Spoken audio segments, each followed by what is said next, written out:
SEC Network analyst Roman Harper joins us each week, courtesy of MyBookie.ag. Use code NEXTROUND and get a 300% deposit bonus in the casino.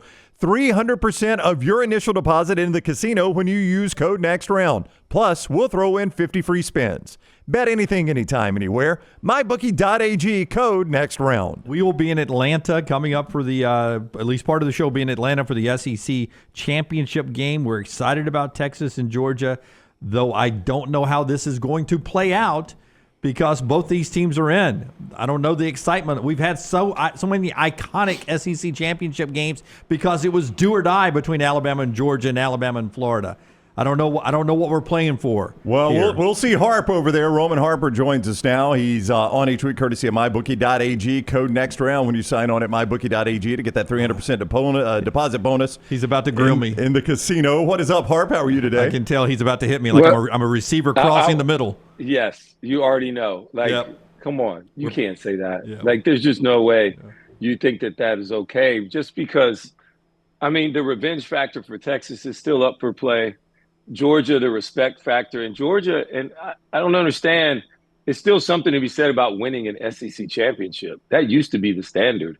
Let's not try and deviate or move the goalposts like everybody else tries to do in college sports to try and make their team fit. So let's continue to stay focused on what our goals are. Every team's goals at the beginning of the season is to win an SEC championship and then go on to the playoffs. But you got to check that box first because that box at least gives you the first round out, right? You get a bye week if you do win this game. So it is things for you to play for. There's importance. I saw it when I said, what were they even playing for? It was like I was trying to catch that. No, and I agree. Right into my chest. I agree with Dunaway. Harp, it's not the same. It's not. I've got no desire to go over there this weekend. There's not even the hype. The only thing that I am pulling for, and I know you can't say it because you work for the network, is nobody wants Texas to win this thing in year one. Nobody does. Texas to come in and flex and to win 11 games in the regular season. Angle. That's what we're playing for. That is what we're playing for. Old school SEC. But you even heard Lane Kiffin say it on the podium, and Lane said some dumb things this year, but he had to hesitate whether or not you want to be in that game or you don't want to be in the game. There is a positive for winning the SEC championship, but it goes back to basketball now. People are only going to remember you getting into the college football playoff and what you do once you're there. There is something to getting that bye and maybe being the number one overall seed, but it is not close to what it used to be to win the SEC championship. I just completely disagree with everything that you're saying. I don't understand how you're saying it just doesn't mean anything. That maybe it has been watered down because of the 12-team playoffs. Okay, I can understand where you're coming from.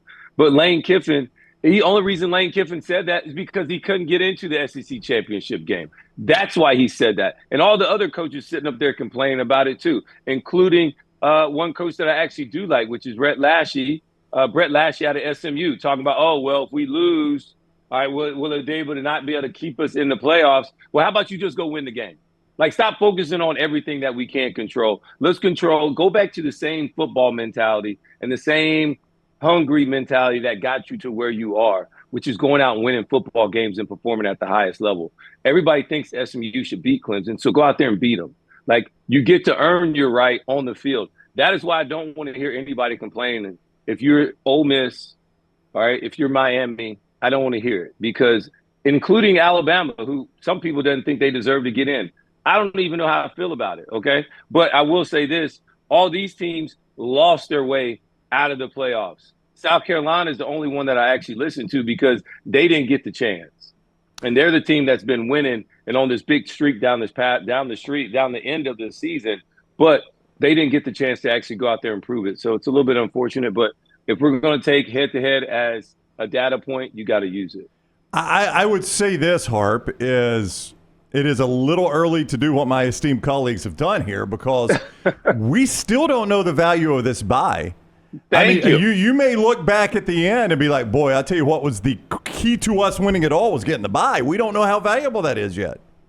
Well, exactly. I know how valuable it is in the NFL when all of a sudden we got home field advantage and you get that first weekend off and you're waiting on the lowest ranked team to come into your place and then you get that win. You're just 2 wins away from a Super Bowl. You got to understand that. And so with the playoffs, with the bye, you're just 2 or 3 games away instead of playing 4. So with me, I think it's a huge difference. And if you can take advantage of that, you do that. And especially with the way the SEC is going to be ranked at the end of the day, when they win this game, whoever that team is, that is going to give them a big leg up on the situation, because the team that probably loses this game is probably on the road somewhere. So you go from a bye with a great bid and a great seed to possibly on the road in a cold environment in the playoffs where nobody's ever seen this before. So I had a Georgia fan come up to me last night. We were talking about the game, and he's going over to it. And we started talking about it, and he was like, and we get in the middle of the conversation, and he would just stop. He'd be like, I don't know, like, this season is so weird, and even these two teams that are playing Saturday have been inconsistent. Texas, the defense has been legitimate. Georgia's defense has taken steps back statistically. Both of these quarterbacks, you know, their ceiling is huge, but both have been so inconsistent. Like, this is a really difficult game. Texas, slight 2.5-point favorite, but how do you see this game playing out in the rematch? I think that all depends on Texas's offense and what they decide they're going to do game plan wise. If you go back and watch the tape, which I have, Texas went out there and wanted to throw the ball all over the ballpark. Quinn Ewers did some things early, taking advantage of what Georgia was getting them. And then all of a sudden, Georgia started to smother them. Then next thing you know, they started taking away those little check downs, those early quick throws. Then next thing you know, Quinn Ewers is feeling rattled. Next thing you know, he can't get out of the way. He's fumbling the ball when he gets hit in the pocket. He's making some bad decisions with the football. The next you know, he's starting to see ghosts. Now you got to take him out to let him get a breather. Hey, let's put in Arch for a second. Arch isn't ready. It's unfair to put him in this situation. He's not ready for this moment yet. And Georgia continues to pile on. But you also got to understand it. The mentality going into this game was different for Georgia. Georgia was like, all right, you said something about my mama. I'm about to punch you in the face. Texas on the other end was like, man, this is a great opportunity to have a good win at a nighttime right here in Austin. This is going to be fun tonight. And it was totally different game set and mindset. So it's going to come down to the mindset of both of these teams going into it. And does Texas try and run the football? That is what they've been successful doing offensively the last 3 weeks of the season. It's running the football with Jaden Blue and Quintravion Wisner. Both of those two running backs are really good. They understand how to get spacing. Wisner's a great finisher, downhill runner, knows how to run through arm tackles and gets extra yards. Jaden Blue, they use him and putting him on the edges, throwing it to him, swinging it out there to him.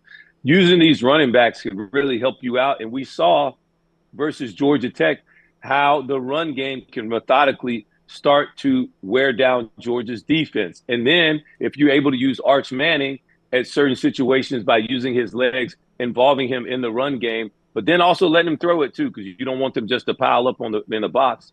But Georgia Tech had success doing all those things. So seeing it take a little bit of that, doing what Texas is doing offensively the last couple of weeks and implementing that game plan, I think that will be the determining factor for me. That will determine who wins this game. Texas game plan and also Carson Beck on the other side. He's doing a great job of taking care of the football the last 3 to 4 games. If he continues to do that, it's going to be hard for Texas to win that game. I love Arch Manning playing the role of Tim Tebow to Chris Leak back in the day. That's starting to look really good. Which has surprised you most about this Texas team? How much the defense has improved filling the holes they lost, or how inconsistent the offense has been? Which has been more surprising? I'd say surprising would be the offense. You think that Quinn Ewers in this offense would take that extra step. They really haven't. They've been very hit and miss. They're good at like the little things that they do, but they're not great at a lot of things, right? So, but it's the defense has been so impressive, though. Texas's defense is why they're in the position they're in. Everybody loves talking about offense. Everybody loves talking about the quarterback and all that other stuff. But this defense is legit. They do all the little things right. They got ballers on all 3 levels. Colin Simmons is a young player up there on the defensive line, but then also the 2 interior D linemen for Texas are really, really good. Trey Moore, that's opposite of Colin Simmons, number 8, transfer from UTSA, was that conference's defensive player of the year just last year. Of course, you have, oh my gosh, the linebacker in the middle. I'm forgetting his name. He's so good. Anyways, I'll find his name in a second. Is it Barron? Barron's a safety. No. Oh, yeah, it's the no, safety. he's number 0. Yeah. Sorry. Anthony Hill Jr. Yes. Apologize. He's That's okay. Such a good player. He's their best player, honestly. So he's another guy that's a huge difference maker in the middle. They got another couple other guys that fly around. And then the two safeties for me are extremely talented. They make plays. They're smart. Texas's secondary, they communicate better than anybody else I've seen all year long. And those are the reasons why they don't give up big plays. And then next you know, you got to go on a 10, 12-play drive to try and score on Texas. And they just don't allow people to do those things. So for me, Texas is where they are because of the defense. Roman Harper, SEC Network. You'll see him working from Atlanta. You'll see him on SportsCenter as well. He's on the JohnstonRVCenter.com hotline. Harper's presented each week by MyBookie.ag, code next round. MyBookie.ag, code next round, which currently gets you a 300% deposit bonus in the casino area. Alabama, if things work out, is in the college football playoff. I know they kind of are what they are at this point.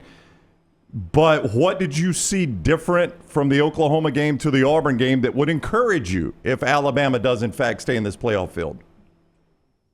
Oh, my gosh. You know, Alabama's like 50-50, right? 50% of the time you're going to get the good Alabama, and 50% of the time you're going to get the bad Alabama. And so it was frustrating for me as a fan because Alabama doesn't do the little things. And these are some of the same things I've been talking to you guys about all year long and sharing on your show. As far as like, you know, you do some really good things offensively. You complete some really good throws that Jalen Milroe made, but you still have 4 turnovers. Like you can't win with 4 turnovers if you're playing against a good team. Luckily, Hugh Freeze, I don't know what Hugh Freeze was thinking when he all of a sudden he calls the halfback pass when Auburn has the momentum and they throw it right to Bray Hubbard, which another guy who I said, hey guys, he's a good player. You don't have to worry about Keon Sapp being loud. Bray Hubbard's a good player. So thank you for me being the first person to tell you guys that one as well. And so, but defensively, they played better. They plugged some holes. They didn't just allow Jarquez Hunter to just run right down the teeth of the defense. And half of that was because Hugh Freeze didn't call more run plays. But you take what you can get. And I want them to continue to get better. They have to continue to rise to the moment. And at the end of the day, if the good Alabama shows up, they'll be fine. They can beat anybody. But it's also like the bad Alabama that continues to creep in sometimes. We just don't know when that time is going to be. And my only real big takeaway that was probably the most disappointing was when Devontae Smith got into the fight on the sidelines versus Auburn. And it wasn't because he got into a fight. Like, I don't care about that. Like, I like those type things. But where was that at last week versus Oklahoma? Why didn't somebody slap somebody last week when you guys were just taking the beat down and nobody was saying anything or doing anything? Those are the things that I want to see the growth part of this team is that when you're getting beat down, somebody needs to do something to change the momentum and change the tide. Football is a momentum game. And when it's not on your side, you got to go out there and take it. All right, he is Roman Harper. See him on the SEC Network and on ESPN this weekend. We'll see you in Atlanta, Hart, man. Have a great weekend. Thank you, man. Appreciate it. And I just want to know, like, is everybody mad that Alabama's in? Like, if it was anybody else, if it was anybody else, would they be mad? That's all I'm saying. No, not at all. Not at all. But you know, okay. if we were Vince McMahon and we were hosting the Royal Rumble to entertain the crowd, would we not invite the villain? You want the villain in there, right? You got to invite the villain. Oh, you have to. Okay. Yeah. I'm just wondering because I'm getting all this hate like it's me. I'm like, why is everybody mad at me? It's really just Alabama. Okay. Well, I think it's 2 reasons, though. I think it is Alabama fatigue, and Alabama always does seem to get these breaks. But you said good Alabama, man, their ceiling is crazy. And if you get good Alabama for 3 or 4 consecutive weeks, watch out.